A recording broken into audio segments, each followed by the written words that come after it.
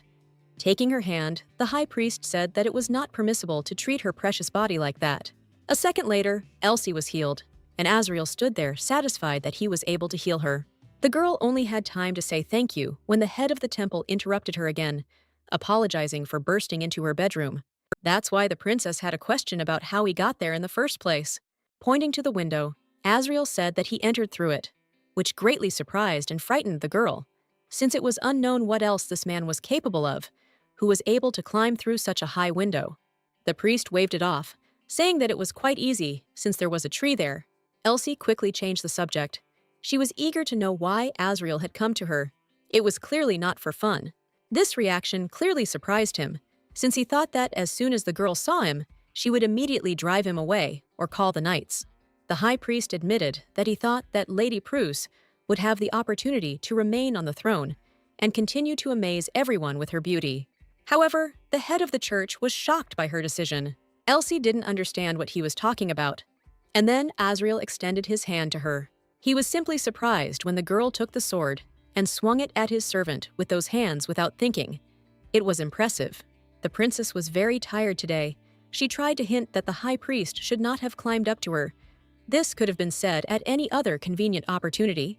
Elsie thought there must be something more important, that Azriel had shown up in her bedroom at such an hour. The head of the church approached the girl, threw his cloak over her, and said that he had actually come to possess her. He saw that Elsie was having a hard time, so he wanted to take care of her, wipe away her tears when she cried, and then win her heart. The princess turned out to be stronger than Azriel thought. He thought that this was his chance, but apparently he was wrong and decided to leave. Lady Prusse assumed that this was a warning not to do anything stupid, since the high priest was able to kidnap her at any time, and no one would even know about it. And he could also come to her whenever he wanted. True, she didn't see any other reasons here. He asked if her attitude had changed, and she answered that she didn't know, so it was a warning for him too. The imperial family locked themselves within the castle walls, so Azriel thought Elsie was a little bird who knew nothing about the outside world. But her sword skills said otherwise. The princess realized that the high priest considered her a young lady who knew nothing. He believed that the prince was the only talented and great man. But Elsie was not so simple. We were talking about the crown prince, and if you look at the path he had to take, it deserved respect. Everyone knew that the empire flourished, thanks to the reign of His Majesty the Emperor. Elsie smiled and said that it was actually her doing. If this was true, Azriel didn't understand why the girl did this. It turned out that she was forced to do so in order to take the place of the empress. The girl was very sleepy, although she was sure that she could go without sleep for 2 days. Elsie didn't want to think about it anymore, but that didn't mean she would let someone do that to her again. The princess could barely stand on her feet. She was about to fall asleep, and this was because the high priest's clothes exuded magical power. Lady Prusse fell asleep. She couldn't stand it. Azriel put her on the bed and covered her with a blanket. In her sleep, the girl said that things containing divine power should be registered as national property. To quickly close the topic, the high priest said that the imperial palace did not manage the temple, so everything was fine. And besides, the girl did not need to worry about such things. After all, now Elsie was not expected to become the empress, so the head of the church could take her away. But the girl did not hear this, as she was fast asleep. With the touch of his hand, Azriel awakened the princess, asking if their thoughts were the same, then he could take her right now. She could have thrown off his cloak right now, but the girl didn't want to show herself in that way. She didn't want to take it off. Looking at Elsie, he wanted to sing her a lullaby and put her to sleep. The girl was beautiful. Closing her eyes, Azriel promised the princess that he would come to her again. It seems Ash was in big trouble. He was caught because he was one of those who lured student priests to get information from them about the temple. Looking at the guy, the head of the church suggested finishing him off. After a short pause, he still decided to save Ash's life, since first he needed to figure out his boss. Azriel ordered his servant that once they found out who the boss was, they were to make him beg for death. The princess's former maid asked His Holiness where his cloak was. With a smile on his face, he said that he gave it to the princess. Approached the maid, the head of the church asked her if she could handle his errands. She replied that of course she could. Her actions were disrespectful to the princess, but the girl had to be loyal to His Holiness for saving her sick child. Everything she had to do was a trifle compared to the life of her baby. Even if the maid has to betray her mistress and watch her every step, she will be obliged to do it for the sake of her beloved baby. Waking up the next morning, Elsie felt great. Her gaze immediately fell on the cloak of the high priest. Remembering what happened yesterday, the girl could not believe it. She was sure that she had dreamed it. The princess began to blame herself for losing her vigilance. After investigating the high priest, she only realized that it was too difficult to find out information about him. His divine power was so warm. Having felt it just once, I didn't want to forget it. The maids came to the princess's room with a box containing the accessories delivered to her. The girl wondered if these were the accessories that her mother had sent her. Last time she said she sent them, but her mother was not the type of person who would just send a gift. The maids were so courting the princess, it meant only one thing, that their attitude had changed in a few days, or rather, had become the same as it had been before. They were the ones who turned away from Elsie when the prophecy changed. In any case, it was hard to imagine the lady from the prophecy looking less charming. As expected, the girl was satisfied with the result. The ladies did not stop talking. One wanted to treat the princess to honey, which her mother had brought from the Principality of Luster. The second was going to give her a precious stone discovered in the mines. Lady Prusse merely expressed her gratitude, saying that she would be glad to receive any of the gifts. Then the girl remembered. The precious red stone found on the territory of Pavlin. Wasn't it the very stone that the girl was going to give to Lady Lawrence? The girls froze in surprise, and then referred to the fact that these were all rumors. Recently, a rare and beautiful red gemstone that had never been seen before was found in Pavloon's estate. But that is just the official story. In fact, the Count hid the fact that the stone had been found a year earlier in order to earn more money from it. The Count made 2 tiaras and decorated them with this stone. He wanted to give one to Lady Prusse and the other to the Empress. The princess was extremely surprised, because since ancient times, tiaras with red precious stones have been an exclusive feature of the royal family. Elsie replied that she would gladly accept such a gift. These feigned conversations tired her, and the princess hinted that the lady had to go, and she wanted to rest. There was something strange about it all, despite the fact that Lady Lawrence had become a taboo subject in society circles, whether it was worth treating the princess like that. No matter how Elsie looked at these decorations, it didn't look like they had been sent by her mother. It was all not her style. The princess thought that it couldn't be that the imperial family would just abandon the child of prophecy. The girl came to Ash to find out what happened. They have been seeing each other quite often lately, so it was worth calling the guy something else. If anyone finds out it's him, they'll be in trouble. She pointed to the heart-shaped brooch. The next time the princess wears that brooch, it means she needs Ash. The brooch was beautiful and immediately caught the eye. And besides, it suited the girl very well. The boy must have been very busy these days, so Lady Prusse gave him the opportunity to rest, since she was going for a ride with the horses after lunch anyway. Ash started screaming that he didn't need rest. It was the least he could do for the princess. The boy apologized for not being able to find more information about Lady Lawrence and the High Priest. Elsie reassured him. Ash had already done a lot for her, and she entrusted this task to her father. Now the girl wanted to know if the guy had heard any rumors lately. Rumors usually spread from the lower to the higher, which is why Ash's father put him in a low position. The princess said that the ladies of the court had been behaving extremely strangely lately. Despite everything that had happened, they had again begun to behave as if the lady were the crown princess. Ash wasn't sure about it yet, so he didn't say anything. There were rumors that His Holiness had chosen Elsie as the next saint. In the Empire, the word saint had 2 meanings. The first was a being who cared for the safety of people, and in the second sense, it was the name given to the wife of a holy father. The princess thought, even if a person belonging to the temple decides to marry, he will not be allowed to do so, since it is strictly forbidden. There was an exception. The Holy Father could correct this if he wanted. Ash couldn't believe that the head of the church wanted to make the princess his wife. He asked the girl what he could do for her, maybe distract the public from this. Elsie asked not to think about these rumors. She was going to meet the high priest in person soon and ask him about this situation. However, now it was worth thinking about how to use this. Maybe it was her parents who started the rumors. It was unlikely, although these rumors were only to her advantage. It was an unofficial rumor, so Elsie did not suffer any harm from it. Besides, compared to the status of the abandoned former crown empress, it was even better. This news upset Ash. He asked the lady, "She doesn't have divine power.